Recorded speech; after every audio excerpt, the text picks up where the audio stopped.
जब भी हमारे जीवन में कुछ नुकसान होता है या हमारा कोई हमसे बिछड़ जाता है तो हमें बहुत दुख होता है।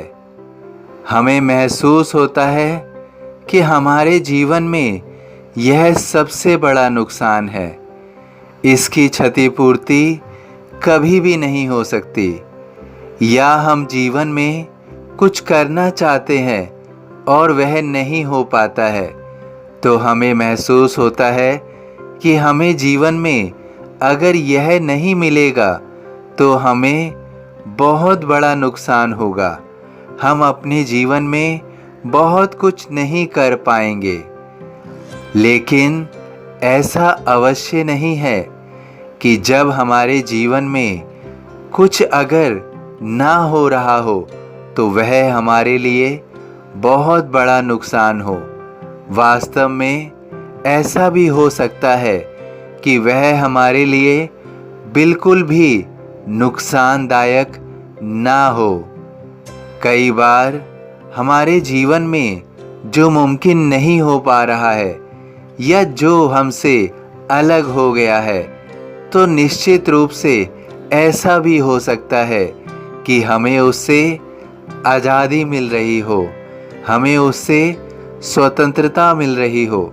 आज हमें बेशक ऐसा अनुभव हो रहा है कि हमें बहुत अधिक पीड़ा हो रही है, लेकिन वास्तव में हम उसकी वास्तविकता को नहीं देख पा रहे हो तो हमें पीड़ा महसूस हो रही हो, हम स्वयं को पीड़ा दे रहे हो।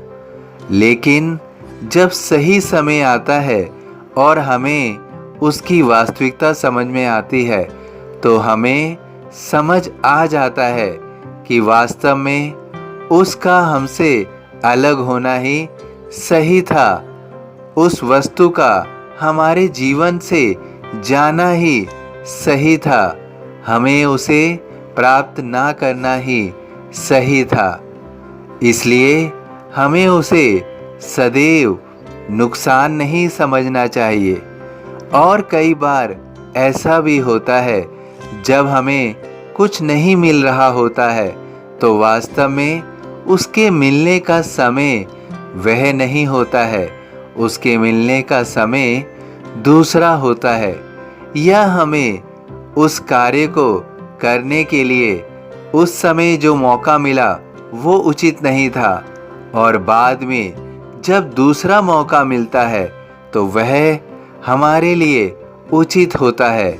हम उसी दूसरे मौके में स्वयं को सफल कर सकते हैं, जबकि प्रथम जब हमें वह मौका मिला तो केवल हम उससे सीख सकते थे, उसे अपने जीवन में अनुभव ला सकते थे, उसे हम सार्थक नहीं कर सकते थे।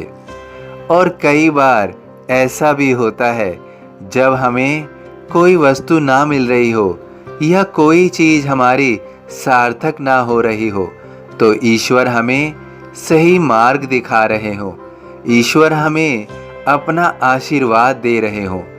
तो हमें यह समझना होगा जब कोई स्थिति हमारे लिए सही नहीं होती है, जब हमें कुछ ना मिल रहा हो या जब कोई हमसे अलग हो रहा हो तो वास्तव में ऐसा हो सकता है कि वह हमें आज़ादी दे रहा हो, हमें दूसरा मौका मिलना हो और हमें ईश्वर का आशीर्वाद मिलना हो।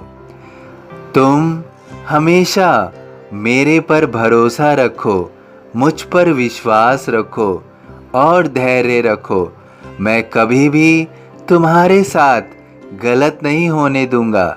जो कुछ भी तुम्हारे साथ अभी हो रहा है उसका सही अर्थ तुम्हें बाद में ही समझ में आएगा, या कहें कि सही समय आने पर समझ में आएगा। कोई भी घटना उस समय नहीं समझ आती है, मुश्किल होती है, परंतु जो भी होता है मेरी मर्जी से होता है, तुम्हारे जीवन के लिए अच्छे के लिए होता है, तुम्हारे अच्छे के लिए होता है। असहायता लो भरपूर जो मांगा वह नहीं है दूर। सभी साईं भक्तों से अनुरोध है कि कमेंट बॉक्स में ओम साईं राम या अपनी कोई प्रार्थना लिखिए। वीडियो पसंद आया हो तो वीडियो को लाइक कीजिए, अन्य साईं भक्तों में शेयर ज़रूर कीजिए। इस चैनल को सब्सक्राइब कीजिए, बेल आइकॉन के बटन को पुश कीजिए। ओम साईं राम।